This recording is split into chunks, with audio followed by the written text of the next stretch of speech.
அவர் இனிமேல் நடத்துவதற்கு அவர் போதுமானவராக இருக்கிறார்.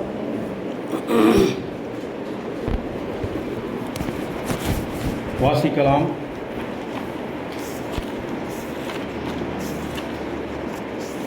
உபாகமம் 33வது அதிகாரம் 29வது வசனம்.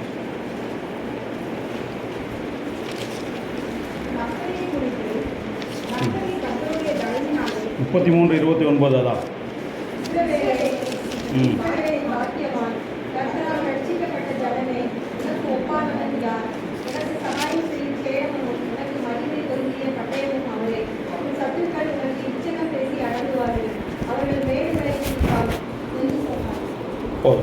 இஸ்ரவேலே நீ பாக்கியவான். இதுதான் என்னுடைய செய்தியின் தலைப்பாக இருக்கிறது. கண்களை முடியாமல் ஜெபிப்போம். கிருபையுள்ள நல்ல பிதாவே, நன்றியோடு உம்மை துதிக்கிறோம், ஸ்தோத்தரிக்கிறோம். ஆண்டவரே, இந்த வார்த்தையின் மூலமாய் நீர் உம்முடைய பிள்ளைகளோடு பேசுவீராக. பேசுகிற வார்த்தைகளுக்கு அடியேனை உட்படுத்தி ஜெபிக்கிறேன். பேசுகிற காரியங்களை விளங்கிக் கொள்ள கர்த்தர் கிருபை செய்வீராக. நான் சிறுக வேண்டும், நீர் பெருக வேண்டும். ஆவியானவர் நீ பேசும்படியாக நாங்கள் ஜெபிக்கிறோம். இந்த வார்த்தையை ஆசீர்வதித்து தருகிறார். இயேசுவின் நாமத்தில் ஜெபிக்கிறோம், ஜீவனுள்ள நல்ல பிதாவே, ஆமென். இஸ்ரவேலே நீ பாக்கியவான், கர்த்தரால் ரட்சிக்கப்பட்ட ஜனமே, உனக்கு ஒப்பானவன் யார் என்று சொல்லப்பட்டிருக்கிறது. கர்த்தரால் ரட்சிக்கப்பட்ட ஜனமாகிய நமக்கு ஒப்பானவர் ஒருவரும் உலகத்தில் இல்லை. எல்லா ஜனங்களிலும் நீங்கள் மேன்மையானவர்கள் என்று சொல்லி ஆண்டவர் சொல்லுகிறார். இந்த மேன்மையை குறித்து அதிகமான பேர் உணர்ந்து கொள்ளாதபடினால்தான் நாம் இந்த உலகத்தின் மேல் கண்களை வைத்து உலகத்துக்கு பின்னாடி நம்ம ஓடிக்கொண்டு இருக்கிறோம். ஆனால் ஆண்டவர் நம்மளை பார்க்கிற விதமே வேறு. நம்மளை ஆண்டவர் அழைத்து அபிஷேகம் பண்ணி அவருடைய சொந்த ஜனமாய் நம்மளை வைத்திருக்கிறார். நம்மளை ஆண்டவர் ஒரு பாக்கியவான்களாய் நம்ம பார்க்கிறார். அவர் சொல்கிறார், ரட்சிக்கப்பட்ட ஜனத்துக்கு ஒப்பான ஜனம் வேறு எதுவுமே கிடையாது என்று சொல்கிறார். அந்த அளவுக்கு ஆண்டவர் நம்மளை மேன்மைப்படுத்தி ஆண்டவர் வைத்திருக்கிறார். இன்றைக்கி அநேக ஜனங்கள் அதை குறித்த சரியான அறிவு, அவங்களுக்கு தான் யார் என்ற அறிவு இல்லாதபடினால்தான் தன்னுடைய வாழ்க்கையில் அவர்கள் தோற்று விடுகிறார்கள். நிறைய பேர் தன்னுடைய வாழ்க்கையை இழந்து போகிறார்கள் என்று நம்ம பார்க்குறோம். வேதத்திலே நம்ம அப்படி நிறைய சம்பவங்கள் நம்ம பார்க்க முடியும்.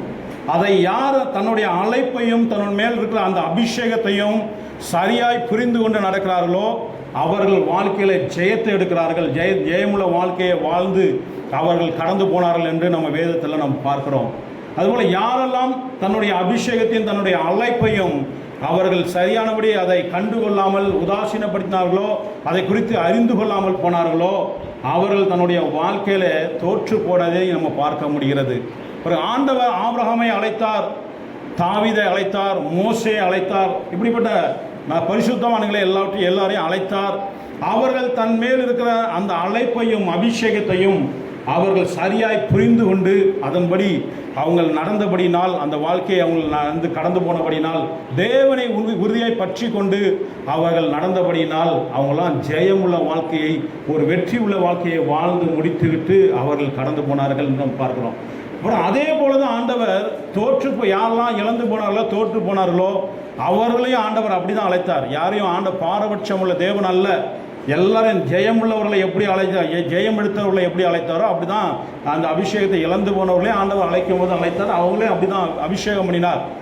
சவுலை ஆண்டவர் அழைக்கும் போது அவர் ஒரு விசேஷ விதமாய் அவர்களை ஆண்டவர் அழைத்து அவனை ராஜாவாய் அபிஷேகம் பண்ணி அவனை இஸ்ரவேல் தேசத்தின் மேல் ஒரு ராஜாவாய் ஆண்டவர் வைத்திருந்தார் என்று பார்க்கிறோம். எல்லாம் தாவீதை எப்படி அழைத்தாரோ அப்படி தான் ஆண்டவர் சவுலையும் அழைத்திருந்தார். ஆனால் சவுல் தன்னுடைய அழைப்பையும் அபிஷேகத்தையும் அவர் சரியாய் புரிந்து கொள்ளவில்லை. அது அறிந்து கொள்ளாதபடியினால், தேவனை உறுதியாய் பற்றி கொள்ளாதபடியினால் அவர் அந்த வாழ்க்கையில் சரியானபடி அவர் ஓட்டத்தை ஓட முடியாமல் அவர் தன்னுடைய வாழ்க்கையை இழந்து போனார், தோற்று போனார் என்று நம்ம பார்க்கலாம்.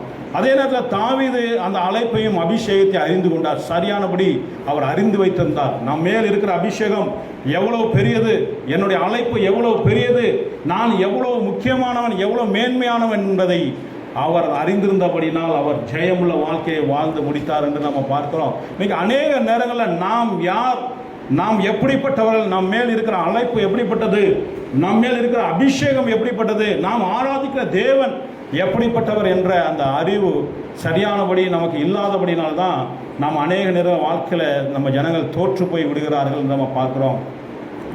சிம்சோனை ஆண்டவர் அழைத்தார். அவனை அழைக்கும் போதே பாருங்கள், அவனுடைய தாய் தகப்பனுக்கே தரிசனத்தை கொடுத்து அவனை அழைத்து ஆண்டவரை தெரிந்து கொண்டு அவனை அபிஷேகித்து இஸ்ரவேல் மேலே ஒரு நியாயாதிபதியாய் ஆண்டவர் அவனை வைத்திருந்தார். ஒரு தலைவனாய் ஆண்டவரை ஏற்படுத்தி வைத்தார். அவன் மேல் இருந்த அபிஷேகம் பெரியது. எந்த மனுஷனுக்கும் கொடுக்கப்படாத அந்த அளவுக்கு ஒரு விசேஷமான அபிஷேகத்தை ஆண்டவர் கொடுத்திருந்தார்.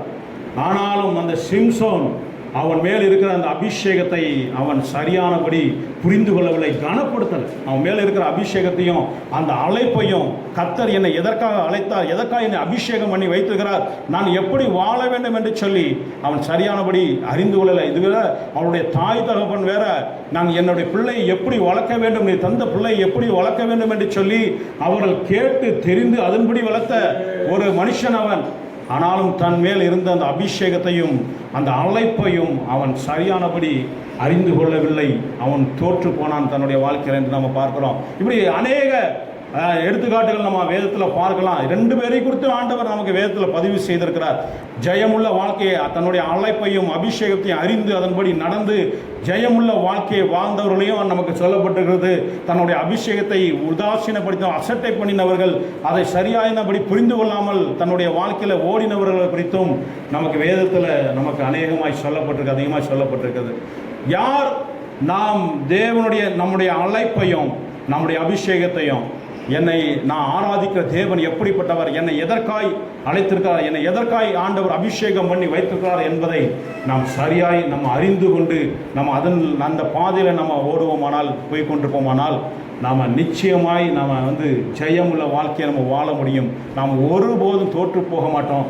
ஏன்னா தேவன் நம்ம தோற்று போவதற்கு அவர் அழைக்கலை, அவர் நம்மளை ஜெயமுள்ள வாழ்க்கையை வாழ்வதற்காகவே நம்மளை அழைத்திருக்கிறார். ஹல்லேலூயா. ஏன்னா நாம் ஒருபோதும் தேவனுடைய பிள்ளைகள் ஒருபோதும் தோற்று போவதை ஆண்டவர் விரும்புகிற தேவன் அல்ல. அதற்காக அவர் அழைக்கல. அவர் ஜெயமுள்ள தேவன், ஜெயம் எடுத்தவர். நம்மையும் ஜெயம் எடுப்பதற்காகவே நம்மளை அழைத்திருக்கிறார், அபிஷேகம் பண்ணி வைத்திருக்கிறார். சும்மா விருதாவாய் அவர் நம்மளை அழைத்து அபிஷேகம் பண்ணவில்லை.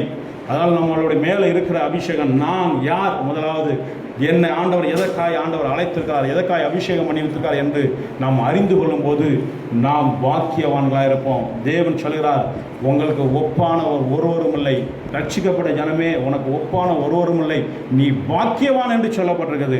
அந்த பாக்கியவான்களாக நம்ம இருக்க வேண்டுமானால் தேவனை நாம் ஒழுங்காய் நம்ம சேவித்து உறுதியாய் பற்றிக்கொள்வோமானால் நாம் பாக்கியவான்களாக இருப்போம். பாருங்கள், முதலாவது ஒரு காரியம், எதற்காக நம்ம பாக்கியவான்களாக இருக்கிறோம். ஆமோஸ் 3வது அதிகாரம் 2வது வசனத்தில் முன்பகுதியை மாற்றம் வாசிங்க.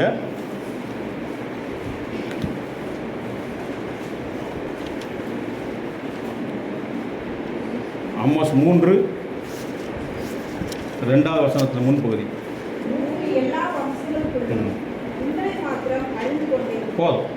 பூமியின் எல்லா வம்சங்களுக்குள்ளும் உங்களை மாத்திரம் அறிந்து கொண்டேன் என்று ஆண்டவர் சொல்லுகிறார். நீங்கள் எதனால் பாக்கியவான்கள் என்றால், பூமியில் எவ்வளவோ கோடிக்கணக்கான ஜனங்கள் வாழ்ந்து கொண்டிருக்கும் போது உங்களை மாத்திரம் ஆண்டவர் தெரிந்து கொண்டு உங்களை ரட்சித்து அவருடைய பிள்ளைகளாய் மாற்றி வைத்திருக்கிறாரே, அதனால் நீங்கள் பாக்கியவான்கள் என்று சொல்கிறார். உலகத்தில் நம்ம நல்லவர்கள் என்றோ, இல்லைன்னா நாம் தேவனை அதிகமாக நம்ம அறிகிறோம், இல்லை தேவனை அதிகமாக தேடுகிறோம் என்றோ, நம்ம பரிசுத்தவான்கள் என்றோ, நம்ம மேன்மையாளர்கள் என்றோ ஆண்டவர் நம்மை தெரிந்து கொள்ளவில்லை. நம்மளை ஆண்டவர் அபிஷேகம் பண்ணவில்லை, நம்மளை ஆண்டவர் அழைக்கவில்லை. நாம் கிருபையினால் நம்ம ரட்சிக்கப்பட்டிருக்கிறோம். தேவன் நம்மை தேடி வந்து நம்மளை ரட்சித்திருக்கிறார் என்றால் நீங்கள் பாக்கியவான்களாக இருக்கிறீர்கள். உலகத்தில் எவ்வளவோ ஜனங்கள் நல்லவர்கள் இருக்கிறார்கள், எவ்வளோ ஜனங்கள் நம்மை விட மேன்மையானவர், அறிவாளிகள், எவ்வளோ ஞானவான்கள், எவ்வளோ பேர் இருக்கிறார்கள். ஆண்டவர் ஆனால் அவர்கள் யாரையும் தெரிந்து கொள்ளாமல் ஒரு அற்பமான மனுஷனாக இருக்கிற நம்மை, ஒரு சாதாரணமாக இருக்கிற நம்மை ஆண்டவர் தெரிந்து கொண்டார் என்றால் நீங்கள் பாக்கியவான்களாக இருக்கிறார். அதனால தான் உங்களை தேடி வந்திருக்கிறார். ஹல்லேலூயா. அப்போ எவ்வளோ நம்ம பாக்கியவான்கள் பாருங்கள். எவ்வளோ ஜனங்கள் வாழ்ந்து கொண்டு இருக்கிறாங்க உலகத்தில், நல்லவர்களும் ஞானவான்களும் பெரிய பெரிய ஆட்களும் வாழ்ந்து கொண்டிருக்காங்க. அவங்களெல்லாம் தெரிந்து கொள்ளாமல் தேவன் நம்மை தெரிந்து கொண்டிருக்கிறாரே, அப்போ நான் எவ்வளோ பெரிய பாக்கியவான்கள், எவ்வளோ பெரிய நான் அதிர்ஷ்டசாலியாக இருக்கிறேன் பாருங்கள். அது நீங்கள் பாக்கியவான்களாக இருக்கிறீங்க பாருங்கள். ஆண்டவராகிய இயேசு கடற்கரை வழியாய் நடந்து வர மத்தேயு 4வது அதிகாரம் 19வது வசனத்தில் போகும்போது சொல்லப்பட்டிருக்குது, அவர் கலிலேயா கடற்கரை ஓரமாய் நடந்து போய் கொண்டிருக்கும் போது அங்கு மீன் பிடித்து கொண்டிருக்கிற பேதுரு அந்திரேயா, யாக்கோபு, யோவான் போன்றவர்களை அவர் அழைத்து என்னை பின்பற்றி வாருங்கள், உங்களை மனுஷர்களை பிடிக்கிறவர்களாக நான் ஆக்குவேன் என்று சொல்லி அவர்களை அழைத்தார் என்று நம்ம பார்க்கிறோம். சாதாரண மனுஷர்கள் ஆண்டவர் இயேசு நினைத்திருந்தால் அந்த காலத்தில் வாழ்ந்து கொண்டிருந்த பெரிய பெரிய ஒரு மனுஷர்களை ரட்சித்து அவர்களை இழுத்து கொண்டு அவருடைய வேலைக்கு ஆண்டவர் பயன்படுத்திக்கலாம். பிரபுக்களையும் பெரிய பெரிய தலைவர்களையும் ஞானவான்கள் அந்த காலத்தில் எவ்வளோ ஞானிகள்லாம் வாழ்ந்தாங்க, பெரிய பெரிய தலைவர்கள்லாம் வாழ்ந்தாங்க. ஆனாலும் அவர்கள் எல்லாரையும் விட்டு ஆண்டவர் அந்த கலிலேய கடற்கரை ஓரமாய் நடந்து போய் கொண்டு இருக்கிறார். அந்த கடற்கரை ஓரத்தில் எந்த ஞானமும் இல்லாமல் சாதாரண மனுஷர்கள் மீன் பிடித்து கொண்டிருக்கிற பெரிய கல்வி அறிவு இல்லாத ஒரு சாதாரண ஞானம் இல்லாத சாதாரண மனுஷர்களை அவர் தெரிந்து கொண்டு என்னை பின்பற்றி வாருங்கள், உங்களை மனுஷர்களை பிடிக்கிறவர்களாய் மாற்றுவேன் என்று ஆண்டவர் சொல்கிறார் என்று நம்ம பார்க்கிறோம். தேவன் அழைக்கிற அழைப்பை வித்தியாசமானது. அதனால தான் இந்த பேதுரு, இந்த சீசர்கள்லாம் பாக்கியவான்களாக இருக்கிறார்கள். இந்த சீசரில் பெரும்பாலானவர்கள் கல்வி அறிவு பெரிய கல்வி அறிவு இல்லாதவர்கள் தான், சாதாரண மனுஷர்கள் தான். பாருங்க, தேவன் ஒரு சாதாரண மனுஷர்களை அவர் அழைத்து அவர்களை அபிஷேகம் பண்ணி அவருடைய அவருடைய பிள்ளைகளாய் அவர் மாற்றி வைத்திருக்கிறார், அவர் சேவிக்கிற ஜனங்களை மாற்றி வைத்திருக்கிறார் என்று நாம் பார்க்கிறோம். அதுபோல தேவன் நம்மையும் எந்த விதமான பெரிய காரியங்கள் எதிர்பார்க்காமல், நம்மள்கிட்ட திறமைகளோ ஞானத்தை ஆண்டவர் எதிர்பார்க்காமல், ஒரு சாதாரணமாக ஏதோ ஒரு மூலையில் பாவத்திலும் சாபத்திலும் வாழ்ந்து கொண்டிருந்த நம்மை ஆண்டவர் தேடி வந்து நம்மளை ரட்சித்து அவர்தான் தெய்வம் என்று அறிந்து கொள்கிற அந்த அறிவை நமக்கு தந்திருப்பார்களானால் நாம் எவ்வளோ பெரிய பாக்கியவான்களாக இருக்கிறோம். ஹல்லேலூயா! தேவன் நம்மளை தேடி வந்து ரட்சித்துக்கிறார். அதான் உலகத்தில் இருக்கிற சகல ஜனங்களிலும் உங்களை மாத்திரம் அவர் தெரிந்து கொண்டார் என்று சொல்லப்படுகிறது. எவ்வளவோ ஜனங்கள் மத்தியில் நம்மளை தெரிந்து கொண்டிருக்கிறார் என்றால் நாம் பாக்கியவான்களாக இருக்கிறோம். 2 சாமுவேல் 7வது அதிகாரம் 8வது வசனத்தில் ஆடுகளின் பின்னாக இருந்த வாசிங்கதை 2 சாமுவேல் 7வது அதிகாரம் 8வது வசனம்.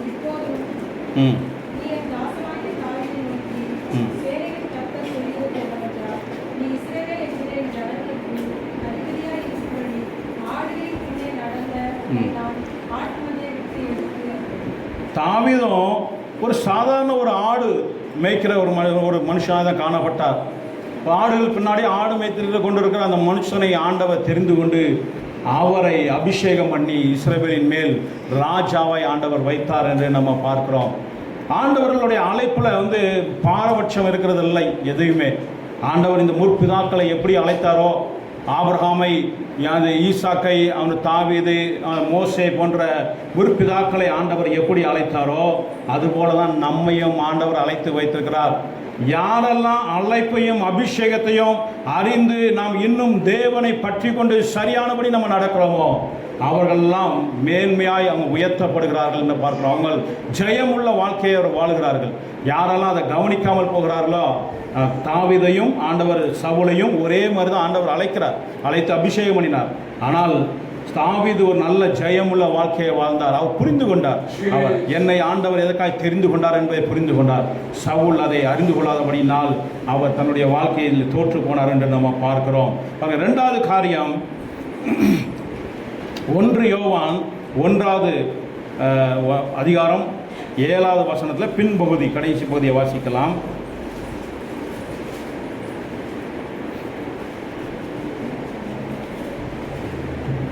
1 யோவான் 1:7.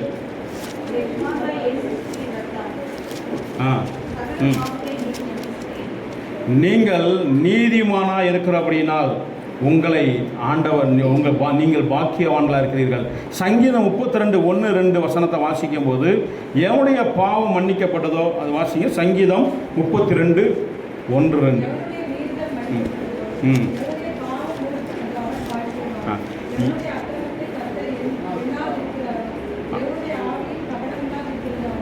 போதும். எவனுடைய மீறுதல்கள் மன்னிக்கப்பட்டதோ, எவனுடைய பாவம் மூடப்பட்டதோ அவன் பாக்கியவான் என்று சொல்லப்பட்டிருக்கிறது. அந்த விதத்தில் நாம் பாக்கியவான்களாக இருக்கிறோம். இன்றைக்கு உலகத்தில் இருக்கிற எவ்வளோ ஜனங்கள் தன்னுடைய பாவத்தையும் சாபத்தையும் தொலைப்பதற்காக எங்கெல்லாமோ சுற்றி தெரிகிறார்கள், அலைகிறார்கள், பிரயாணம் போகிறார்கள். எந்த ஊர்களும் புனித யாத்திரை யாத்திரைகள் போகிறார்கள். தங்களுடைய பாவத்தையும் சாபத்தையும் அவங்களால் சுமக்க முடியாதபடிக்கு அவங்க வருகிற போராட்டம் பிரச்சனைகள்ல இருந்து தப்பிப்பதற்காக, இது பாவத்தினால சாபத்தினால தான் இந்த பிரச்சனைகள் போராட்டங்கள் நமக்கு வருகிறது அப்படின்று அவங்க அறிந்திருந்தபடினால் இதை எப்படியாவது நீக்க வேண்டும், தொலைக்க வேண்டும் என்று சொல்லி எவ்வளவோ செலவுகளை செய்து எவ்வளவோ இடங்களில் சுற்றி திரிகிறார்கள். ஆனாலும் அவருடைய பாவத்தை நீக்குவதற்கு ஆட்கள் இல்லை. அவருடைய பாவம் முற்றிலுமாய் அவர்களை விட்டு நீங்கவில்லை. ஆனால் நமக்கோ இந்த இடத்துல சொல்லப்பட்டிருக்கிறது, இயேசு கிறிஸ்துவின் ரத்தம் சகல பாவங்களையும் நீக்கி நம்மை சுத்திகரிக்கிறது என்று சொல்லப்படுகிறது. அந்த விதத்தில் நீங்கள் பாக்கியவான்களா இருக்கிறீர்கள். ஹல்லேலூயா. பாவத்தையும் சாபத்தையும் நீக்குவதற்கும் தொலைப்பதற்கும் அவ்வளவு பிரயாசப்படுகிற ஜனங்கள் மத்தியில் நாம் எந்த விலைக்கரையும் செலுத்தாமல், நம்ம எதுவுமே பெரிதாய் நம்ம சாதிக்காமல், எதுவுமே செய்யாமல் நாம் எளிதாய் நம்முடைய பாவத்தையும் சாபத்தையும் நம்மை விட்டு ஆண்டவர் நீக்கி இருக்கிறார். ஹல்லேலூயா. அவர் நீங்கள் எவ்வளவு பாக்கியவான்களா இருக்கிறீர்கள் என்று பாருங்க. ஏன்னா எத்தனையோ ஜனங்கள் அவங்களுடைய சாபத்தினால குடும்பங்கள் சாப கட்டினால் சிக்கி கொண்டு தவிக்கிறது, விடுதலையாக்க முடியாமல் அவங்க யார் நம்மளை விடுதலையாக்குவார் என்று எண்ணிக்கொண்டிருக்கிறார்கள். அவங்களுக்கு அவங்க தெய்வத்தின் மேல் எவ்வளவோ அவங்க பிரயாசப்பட்டும் அவங்களுக்கு விடுதலை கிடைக்காமல் நம்பிக்கை இல்லாமல் வாழ்ந்து கொண்டிருக்கிற எவ்வளவோ ஜனங்கள் இருக்கிறார்கள். அவர்கள் மத்தியில் ஆண்டவர் நம்முடைய பாவத்தையும் சாபத்தையும் கல்வாரி சிலுவையில் நீக்கி அவர் நம்மளை சுத்திகரித்து நம்மளை நீதிமானாய் மாற்றி வைத்திருக்கிறார். அந்த விதத்தில் நீங்கள் பாக்கியவான்களாக இருக்கிறீர்கள். ஹல்லேலூயா. எவர்களுடைய பாவம், எவனுடைய மீறுதல் மன்னிக்கப்பட்டதோ, எவனுடைய பாவம் மூடப்பட்டதோ அவன் பாக்கியவான்கள் என்று சொல்லப்பட்டிருக்கிறது. நீங்கள் பாக்கியவான்களாக இருக்கிறீர்கள் என்பதை அறிந்து கொள்ள வேண்டும். பாருங்கள், அப்போஸ்தலர் 24:16. அப்போஸ்தலர் 24:16.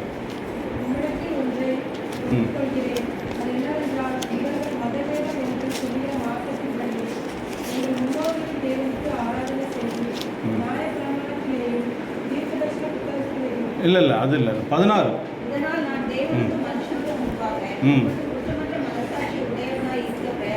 நான் தேவனுக்கும் மனுஷனுக்கும் முன்பாக எப்பொழுதும் குற்றமற்ற மனசாட்சியை உடையவனாய் இருக்க பிரயாசப்படுகிறேன் என்று சொல்லப்பட்டிருக்கிறது. நம்மை ஆண்டவர் அவருடைய இரத்தத்தினால் நம்முடைய பாவத்தை கழுவினபடினால், நம்முடைய சாபத்தை அவர் நீக்கி போட்டபடினால் தான் நாம் இன்றைக்கு குற்ற உணர்வு இல்லாமல் குற்றமற்றவர்களாய், நாம் மாசற்றவர்களாய், குற்ற உணர்வு நமக்கு இல்லாமல் நாம் தேவ சமூகத்தில் வந்து நிற்க முடிகிறது. நாம் மனுஷனுக்கு முன்பாகவும் நம்ம நிற்க முடிகிறது. ஹல்லேலூயா. இல்லைன்னா நமக்கு ஒரு குற்ற உணர்வு இருந்து கொண்டே இருக்கும். உலகத்தில் இருக்க ஜனங்கள், பாவத்தில் இருக்க ஜனங்களுக்கு அவங்க எவ்வளவுதான் பாவம் இல்லை என்று நினைத்தாலும் பிரயாசப்பட்டாலும் அவர்களுக்குள் ஒரு குற்ற உணர்வு இருந்து கொண்டே தான் இருக்கிறது. தன்னுடைய பாவம் நமக்குள் இருக்கிறது, தன்னுடைய பாவ உணர்வு அவங்களுக்குள் இருந்து கொண்டே தான் இருக்கிறது. ஆனால் தேவனால் ரட்சிக்கப்பட்ட ஜனமோ, தேவனுடைய இயேசுவின் இரத்தத்தால் மீட்கப்பட்ட ஜனமா இருக்கிற நமக்கோ அந்த குற்ற உணர்ச்சி இல்லாமல் தேவன் நம்மை மீட்டிருக்கிறார். ஹல்லேலூயா. அது நமக்கு கிடைத்த ஒரு பெரிய பாக்கியம். நமக்கு குற்ற உணர்வு இல்லாமல் நம்ம வாழ்வதே ஒரு பெரிய காரியம். இல்லைனா ஒவ்வொரு காரியத்தையும் மறுபடியும் அந்த தவறையை பாவத்தையே செய்து கொண்டிருக்கிறார்கள். இப்போ நமக்கு ஏதாவது பாவம் செய்ய வேண்டுமானால் நமக்குள் இருக்கிற அந்த உணர்வு ஆவியானவர் நம்மளை செய்ய விடாதபடிக்கு தடை செய்கிறார் என்றால், நாம் குற்றமற்றவர்களாக இருக்கிறபடினால், நம்முடைய ஆண்டவர் அவருடைய இரத்தத்தினால் நம்மளை நீதிமானாய் மாற்றுகிறபடினால், மறுபடியும் இந்த பாவத்தையும் சாபத்தையும் நம்ம விழாதபடிக்கு, அதே தவறை செய்ய முடியாதபடிக்கு தேவன் நம்மை தடை செய்கிறார் என்று நாம் தெரிந்து கொள்ள வேண்டும். ஹல்லேலூயா. அந்த பாவத்தை முற்றிலுமாய் நீக்கி குற்ற மனசாட்சி நமக்கு இல்லாதபடிக்கு, குற்ற உணர்வு நமக்கு இல்லாதபடிக்கு, பாவ உணர்வு நமக்கு இல்லாதபடிக்கு நம்மளை தேவன் மீட்டெடுத்திருக்கிறாரே. அதனால் நீங்கள் பாக்கியவான்கள் என்று நமக்கு வேதம் சொல்கிறது. ஹல்லேலூயா. நம்மளை அந்த விதத்தில் ஆண்டவன் நம்மளை பாக்கியவான்களாய் நம்மளை மாற்றி வைத்திருக்கிறார். பாருங்க, இன்னொரு காரியம், மூன்றாவது காரியம், உபாகமம் 32வது அதிகாரம் 12வது வசனம்.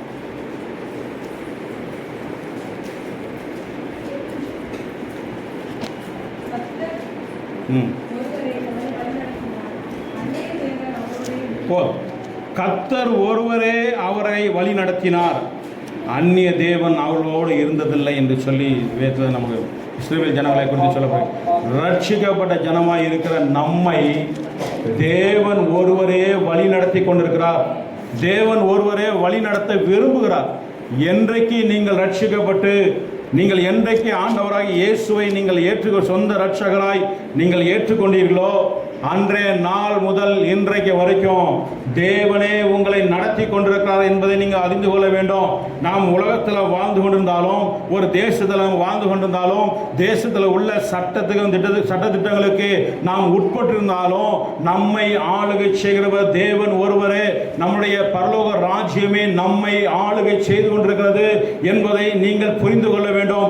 அப்பொழுதுதான் நாம் ஜெயமுள்ள வாழ்க்கையை நம்ம வாழ முடியும். உலகத்தில் உள்ள மனுஷர்களைப் போல, உலகத்தில் உள்ள ஜனங்களைப் போல நாம் அவர்கள் மாதிரியே நம்ம வாழ முடியாது. நாம் அவர்களை பின்பற்றி கொண்டு அவர்களைப் போலவே நம்ம இருக்க முடியாது. ஹல்லேலூயா. நம் தேவனுடைய பிள்ளைகளாக நம்ம இருக்கிறோம். அதனால் தேவனுடைய பிள்ளைகளாக இருக்கிறோம். அவர் ஒருவரே அவர்களை வழி நடத்தினார். அந்நிய தேவன் அவர்களோடு இருந்ததில்லை என்று வேதம் சொல்கிறது. ஹல்லேலூயா. உங்களை யார் ஆளுகை செய்கிறார், யார் நடத்தி கொண்டிருக்கிறார் என்ற அறிவு உங்களுக்கு இருக்கிறதா? யார் நம்மை நடத்தி கொண்டிருக்கிறார், யார் நமக்கு ஆலோசனை சொல்லிக் கொண்டிருக்கிறார், யார்கிட்ட நம்ம ஆலோசனை பெற்றுக் கொண்டிருக்கிறோம் என்ற அந்த ஞானம் உங்களுக்கு இருக்கிறதா என்பதை நம்ம அறிந்து கொள்ளணும். ஏன்னா தேவன் நம்மை நடத்துகிறாரா, இல்லைனா தேவனை விட்டு நாம் இன்னும் உலகத்துக்கு பின்னாடி நாம் ஓடிக்கொண்டிருக்கிறோமா என்பதை நாம் புரிந்து கொள்ள வேண்டும். நாம் ஒருவேளை தேவனை நடத்துதலுக்கு நாம் நம்மளை அர்ப்பணிக்காவிட்டால், தேவனுடைய நடத்துதலுக்கு நம்ம ஒப்பு கொடுக்காமல் நாம் உலகத்துக்கு பின்பாக உலகத்தின் ஜனங்களைப் போலவே நம்ம வாழ்ந்து கொண்டிருப்போமானால் நாம் தேவனால் நடத்தப்படுகிறவர்களாக நம்ம இருக்க முடியாது. ஹல்லேலூயா. பாருங்க, யோவான் 3வது அதிகாரம் 27வது வசனத்தை வாசிக்கலாம். யோவானுக்கு சுவிசேஷ புத்தகம் 3:27.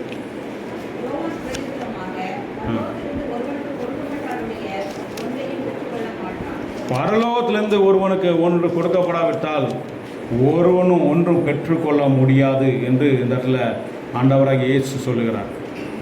பரலோகத்திலிருந்து ஒன்று கொடுக்கப்பட்டால் மாத்திரம்தான் தேவனுடைய பிள்ளைகளுக்கு அது கிடைக்கும்.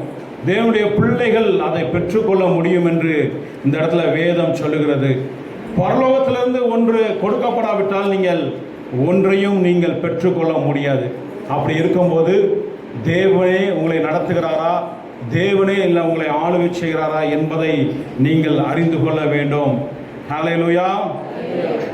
பாருங்க, தேவன் நம்மை எப்பொழுதும் நேர் வழியாய் நடத்துவதற்கு, உங்களை நடத்துவதற்கும் உங்களை ஆளுகை செய்வதற்கும் அவர் விரும்பி கொண்டிருக்கிறார். ஒரு வசனம் கூட வாசிக்கலாம். ஆதியாகமம் 24வது அதிகாரம் 48வது வசனம்.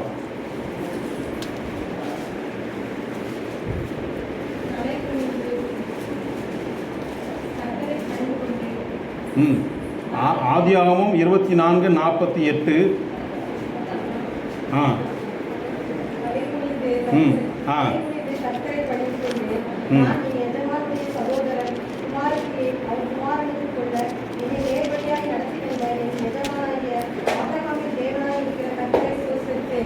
நேர்வழி என்னை நேர்வழியாய் நடத்தி வந்த என் எஜமானாகிய ஆபிரகாமின் தேவனாக இருக்கிற கர்த்தரை ஸ்தோத்தரித்தேன் என்று சொல்லி இந்த எலியேசர், அது ஆபிரகாமுடைய வேலைக்காரனாகிய எலியேசர் இந்த இடத்துல ஒரு ஜெபத்தை ஏறெடுக்கிறார். ஏன்னா அவர் ஏற்கனவே ஜெபித்திருந்தார், கர்த்தரிடத்தில் தன் நேர் வழியாய் நடத்தப்பட வேண்டும், தேவனுடைய சித்தத்தின்படி அவர் ஈசாக்கு பெண் கொள்ள வேண்டும் என்பதை அவர் அந்த ஏற்கனவே ஆண்டவரிடத்தில் வேண்டியிருந்தபடியினால் அவர் நேர் வழியாய் நடத்தப்பட்டார். எல்லா காரியமும் தற்செயலாய் நடக்கிறது போல தெரிந்தால் தேவனுடைய பிள்ளைகளுக்கு எதுவுமே தற்செயலாய் நடக்கிறது அல்ல. தேவனுடைய பிள்ளைகளுக்கு எல்லாமே தேவன் திட்டமிட்டு நடத்தி கொண்டிருக்கிறார் என்பதை தேவனுடைய பிள்ளைகள் அறிந்து கொள்ள வேண்டும். இன்னொரு சம்பவம் கூட நாம் பார்க்கலாம். ரூத்தின் புத்தகம் 2வது அதிகாரம் 12வது வசனத்தை நம்ம வாசிக்கலாம்.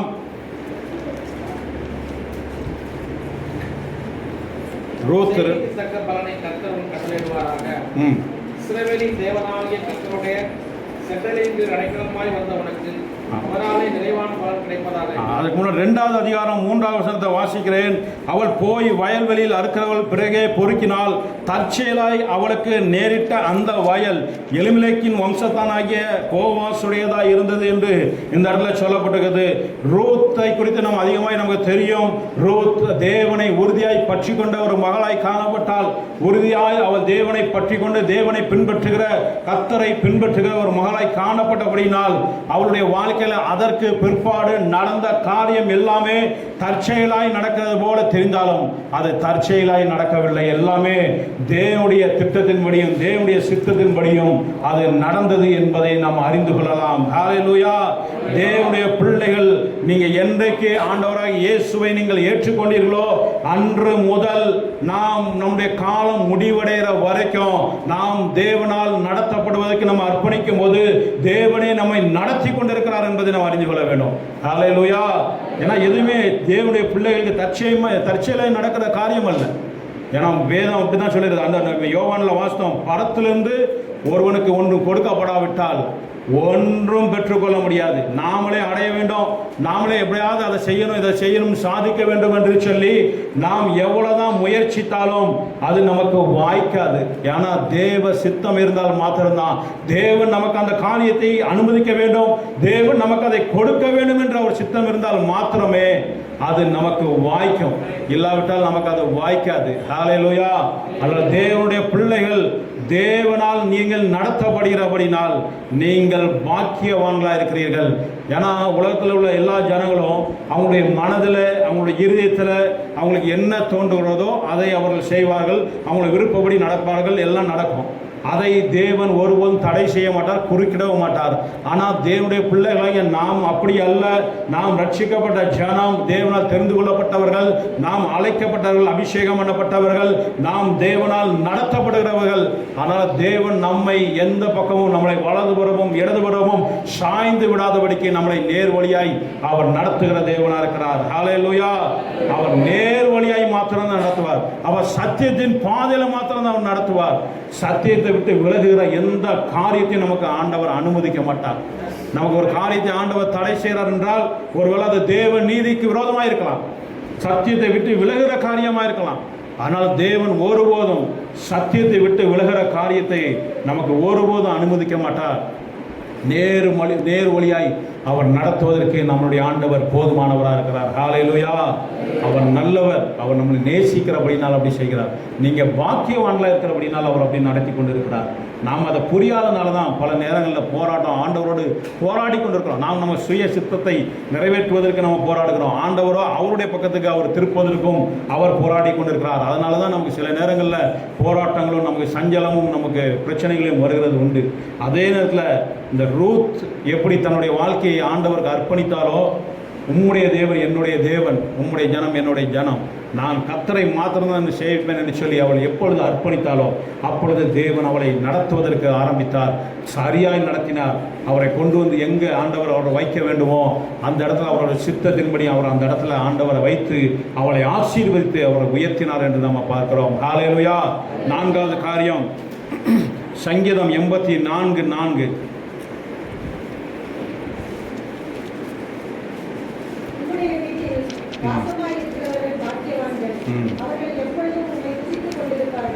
போதும். உம்முடைய வீட்டில் வாசமாக இருக்கிறவர்கள் பாக்கியவான்கள், அவர்கள் எப்பொழுதும் தேவனை துதித்துக் கொண்டிருப்பார்கள்.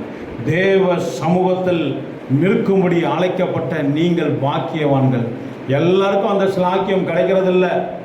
கர்த்தரை இயேசு ஒரு தெய்வம் என்பதை இன்றைக்கு உலகத்தில் இருக்கிற அநேக ஜனங்கள் அறிந்திருக்கிறார்கள். அவர் ரட்சகர், அவ்வளவு உலகத்துக்கு வந்தார், அவர் கல்வாரி சிலுவையில் மரித்தார், அவர் உயிரோடு எழுந்தார் என்பதை, அவர் ஒரு தெய்வம் என்பது இன்னைக்கு அநேக ஜனங்களுக்கு தெரியும். உலகத்தில் வாழுகிற அநேக ஜனங்களுக்கு, அதாவது கிட்டத்தட்ட முக்கால்வாசி ஜனங்களுக்கு தெரிந்திருந்தாலும் எல்லா ஜனங்களும் கர்த்தரை ஆராதிக்க முடியல. எல்லா ஜனங்களாலும் தேவ ஆலயத்துக்கு வர முடியல, சபைக்கு வர முடியல, தேவ சமூகத்துக்கு வர முடியல. காரணம், நாமை ஆண்டவர் அவரை ஆராதிக்கும்படி அவர் நம்மளை தெரிந்து கொண்டிருக்கிறார். அதனால தான் தேவ சமூகத்தில் நாம் வந்து ஒவ்வொரு வாரமும் வந்து ஆராதிக்கிறோம். நம்ம வீடுகளில் நம்ம ஜெபிக்கிறோம், நம்ம ஆராதிக்கிறோம். கர்த்தர் நமக்கு அந்த கிருபையை நமக்கு தந்திருக்கிறார். யோவான் 6வது அதிகாரம் 44வது வசனத்தை வாசிக்கலாம்.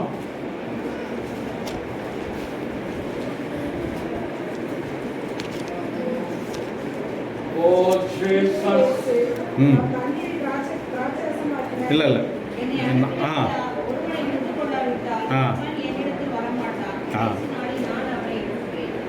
என்னை அனுப்பின பிதா ஒருவனை இழுத்து கொள்ளாவிட்டால் அவன் என்னிடத்தில் வரமாட்டான். இன்னைக்கு அநேக ஜனங்கள் இயேசுவை தெரிந்திருந்தாலும் அவனுடைய சமூகத்துக்கு வர முடியாது. காரணம், பிதா அவனை இழுத்து கொள்ளவில்லை. யார் தேவன் யாரை இழுத்து கொள்கிறாரோ அவன் தான் தேவ சமூகத்துக்கு வர முடியும் என்று இந்த இடத்துல சொல்லப்பட்டிருக்கிறது. அவன் இடத்துல வரமாட்டான் என்று சொன்னார். பிதா இழுத்துக்கொள்ள அவன் இடத்துல வரமாட்டான். அந்த விதத்தில் நாம் பாக்கியவான்களாக இருக்கிறோம். அவர் நம்மை அவருடைய சமூகத்துக்கு இழுத்து கொண்டார். அவர் அவருடைய சமூகத்தில் வந்து நம்மை ஆராதிக்க அவர் நம்மளை நிலைநிறுத்தி இருக்கிறார். பாருங்கள், உம்முடைய வீட்டில் வாசமாக இருக்கிறவர்கள் பாக்கியவான்கள். அவருடைய வீட்டில் வந்து அவரை ஆராதிப்பதற்கு நம்மளை ஆண்டவர் வைத்திருக்கிறார் என்றால் நாம் பாக்கியவான். அவர் தேவனை எப்பொழுதும் தரிசிக்கிறார்கள். நாம் தேவனை தரிசிக்கிறவர்களாக இருக்கிறோம், தேவனை ஆராதிக்கிறவர்களாக இருக்கிறோம். அவருடைய சமூகத்தில் வந்து நம்மளை நிற்பதற்கு நம்மளை தகுதிப்படுத்தி வைத்திருக்கிறார்.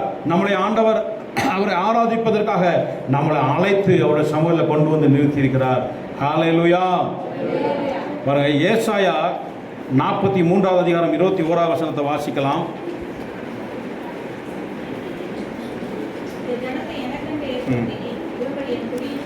போதும்.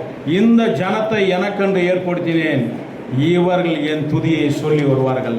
அவருடைய துதியை சொல்லுவதற்காக நம்மளை ஆண்டவர் அழைத்து அபிஷேகம் பண்ணி அவருடைய சமூகத்தில் நம்மளை வைத்திருக்கிறார். அதனால் நீங்கள் பாக்கியவான்களாக இருக்கிறீர்கள். நாம் தேவனை தரிசிக்கிறோம், தேவனுடைய வார்த்தையை கேட்கிறோம், சத்தத்தை கேட்கிறோம். எவ்வளோ ஒரு பெரிய ஒரு பாக்கியம்! உலகத்தில் உள்ள ஜனங்களுக்கு கிடைக்காத இந்த ஸ்லாக்கியத்தையும் பாக்கியத்தையும் தேவன் நமக்கு தந்திருக்கிறார். அதே போல் 1 பேதுரு 2வது அதிகாரம் 9வது வசனத்தை வாசிக்கலாம். 1 பேதுரு 2வது அதிகாரம் 9வது வசனம்.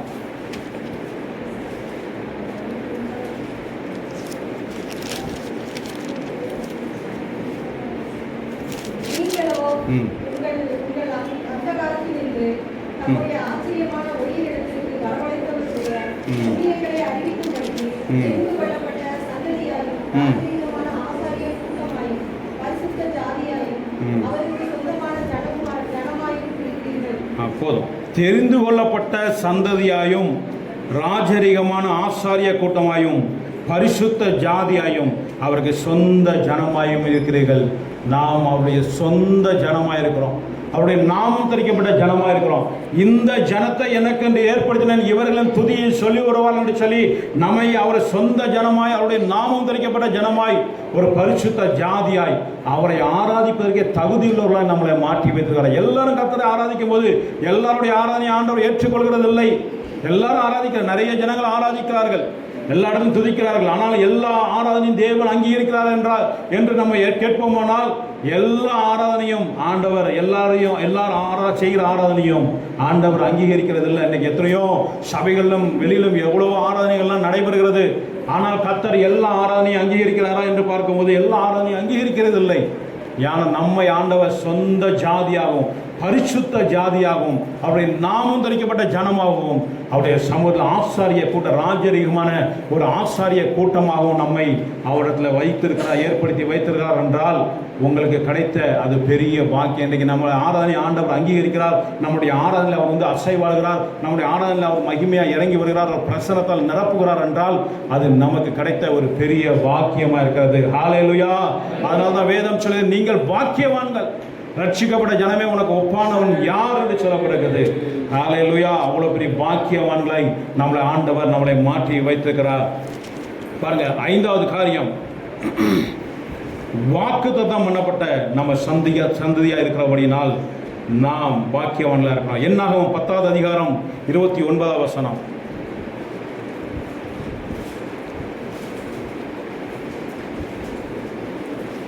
என்னாகும் 10:29.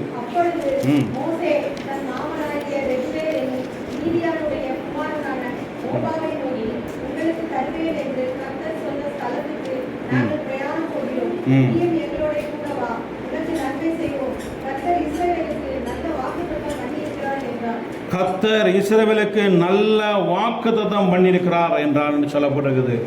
ஆண்டவர் நல்ல வாக்குத்தத்தங்களை தேவனுடைய பிள்ளைகளுக்கு தந்து வழி நடத்தி கொண்டிருக்கிறார். நமக்கு மேகம் போல இத்தனை திரளான சாட்சிகள் இருக்கிறது என்று சொல்லப்பட்டிருக்கிறது. அந்த சாட்சிகள் என்ன, நமக்கு நல்ல வாக்குத்தத்தங்கள் நமக்கு ஆண்டவர் நமக்கு தந்திருக்கிறார். மேகம் போன்ற எவ்வளோ வாக்குத்தத்தங்கள், திரளான வாக்குத்தத்தம். எந்த மதத்தை பின்பற்றுவர்களாலும் பாருங்க, அவங்க தெய்வத்தால் வாக்குத்தத்தம் கொடுத்து இதுவரைக்கும் நடத்துகிறதை எந்த மதத்திலையும் நம்ம பார்க்க முடியாது. ஆனால் தேவனோ நமக்கு வாக்குத்தத்தம் என்றால் வாக்கு, பிராமிஸ், நமக்கு வாக்கு பண்ணியிருக்கிறார். உனக்கு அதை செய்வேன், இதை செய்வேன், உனக்கு தருவேன் என்று சொல்லி வாக்கு பண்ணியிருக்கிறார். அந்த வாக்கு தந்து வழி நடத்துறதை நம்ம நம்முடைய கர்த்தரை தவிர நீங்கள் வேறு எந்த கிறிஸ்தவத்தை தவிர வேறு எந்த மதத்திலும் பார்க்க முடியாது. எந்த தெய்வமும் வாக்குத்தத்தம் தந்து அவங்கள ஜனங்களை வழி நடத்துவதை நம்ம பார்க்க முடியாது. ஆனால் நமக்கோ ஆண்டவர் நம்ம வாக்குத்தத்தத்தை சுதந்திரிக்கும்படி நம்மளை ஆண்டவர் ஏற்படுத்தி வைத்திருக்கிறார். நல்ல வாக்குத்தத்தங்களை தந்து வழி நடத்தி கொண்டிருக்கிறார்.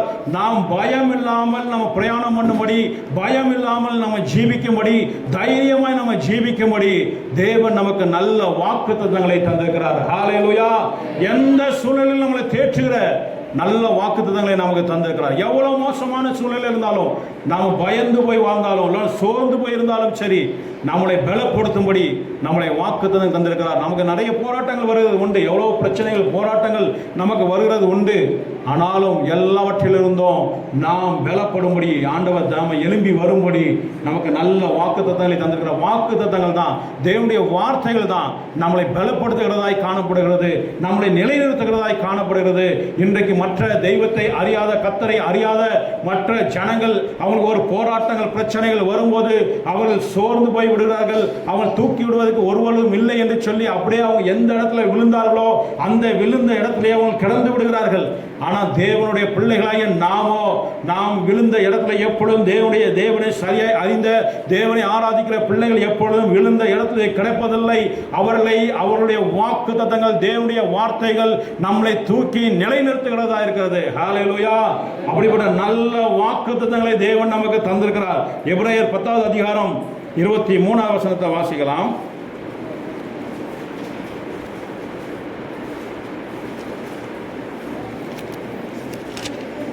10:23.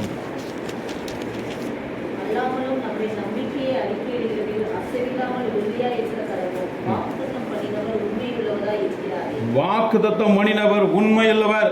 ஒரு சொன்ன காரியம், அந்த வாக்குத்தத்தம் கொடுத்தவர் ஒரு சாதாரண ஆள் இல்ல. அவர் வாக்கு மாறாத தெய்வம். வாக்குத்தத்தம் பண்ணினவர் உண்மையுள்ளவர்.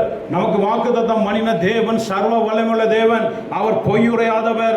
அவர் அதை நிறைவேற்றுவதற்கு அவர் போதுமானவராக இருக்கிறார்.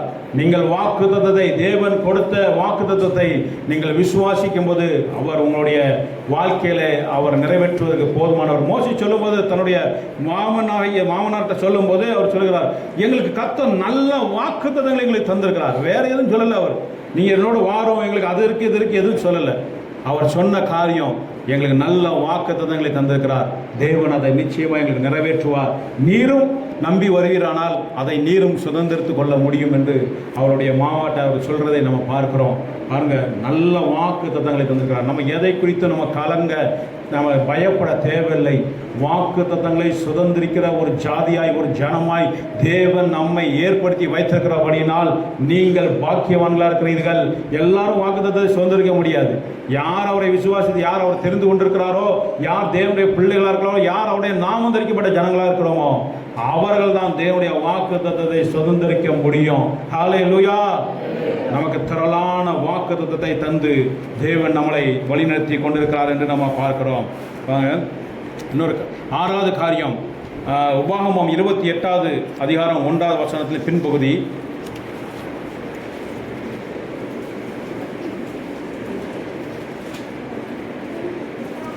உபாகமம் 28 1வது வசனத்தின் பின்பகுதி கடைசி.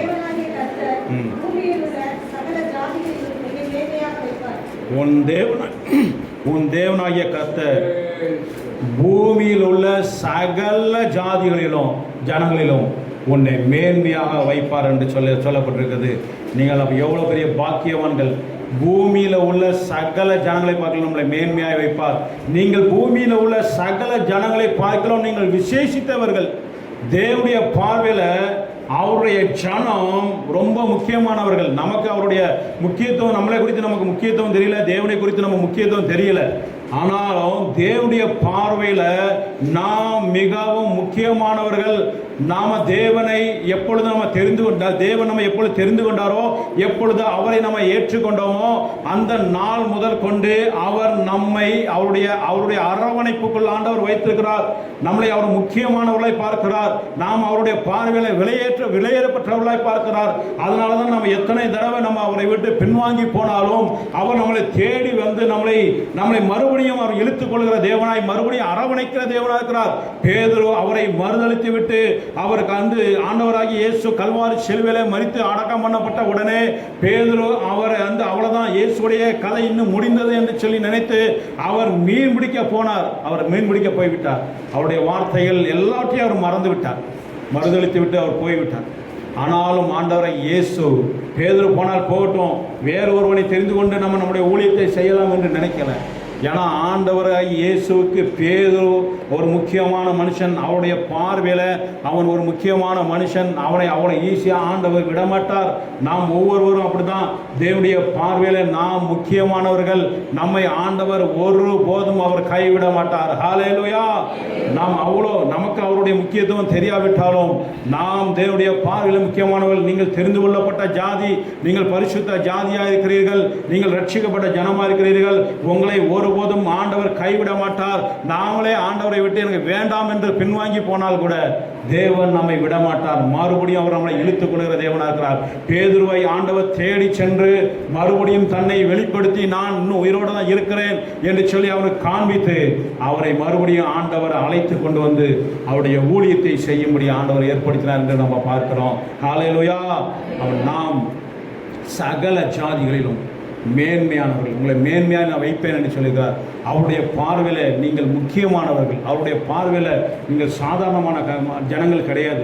ரட்சிக்கப்பட்ட ஜனம் நம் பாக்கியவான்களாக இருக்கிறோம். கடைசியாக ஒரு காரியம் நான் சொல்லி முடிக்கிறேன். 7வது காரியம், யோபு 5வது அதிகாரம் 17வது வசனம்.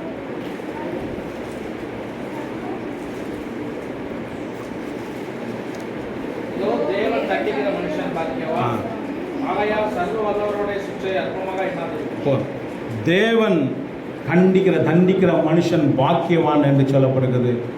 தேவன் நமக்கு ஒரு தண்டனை நமக்கு அனுப்புகிறார் என்றால் நல்லது, அதை நம்ம ஏற்றுக்கொள்வது நல்லது. நாம் அவமாய் போய்விடாதபடிக்கு, நாம் கெட்டு போய்விடாதபடிக்கு தேவன் நம்மை சிட்சித்து வழி நடத்துகிறார். தேவன் தண்டிக்கிற மனுஷன் பாக்கியவான் என்று சொல்லப்பட்டிருக்கிறது. ஒரு உபாகமம் 8வது அதிகாரம் 5வது வசனத்தை வாசிக்கலாம். உபாகமம் 8:5.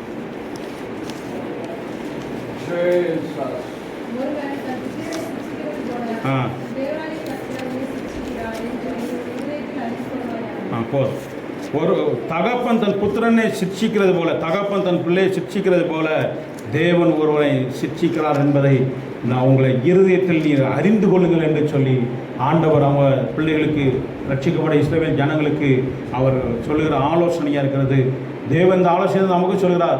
தேவன் ஒரு தண்டனையை, ஒரு சிக்ஷையை நமக்கு அனுப்புவாரானால் அதை நீங்கள் ஏற்றுக்கொள்வதற்கு நீங்கள் ஆயத்தமாக இருக்கணும். அதை அங்கீகரித்துக் கொள்ளணும். ஆண்டவரே, நான் ஏதோ தவறு செய்துட்டேன், அதனால் என்னை சிட்சிக்கிறேன், நல்லது, ஆனால் என்னை திருத்தி கொள்கிறேன் என்று நம்ம அங்கீகரிக்கும் போது நீங்கள் பாக்கியவான்கள். தேவன் அதிலிருந்து உங்களை தூக்கி விடுவதற்கும் உங்களை உயர்த்துவதற்கும் அவர் உண்மை உள்ளவராக இருக்கிறார் என்பதை அறிந்து கொள்ளணும். அதனால் தேவன் சிட்சிக்கிற மனுஷன் பாக்கியவான்களா என்று சொல்லி நமக்கு சொல்லப்பட்டிருக்கிறது.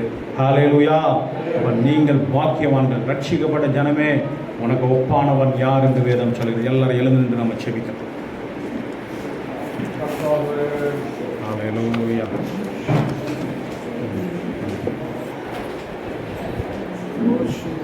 இஸ்ரவேலே, நீ பாக்கியவான்.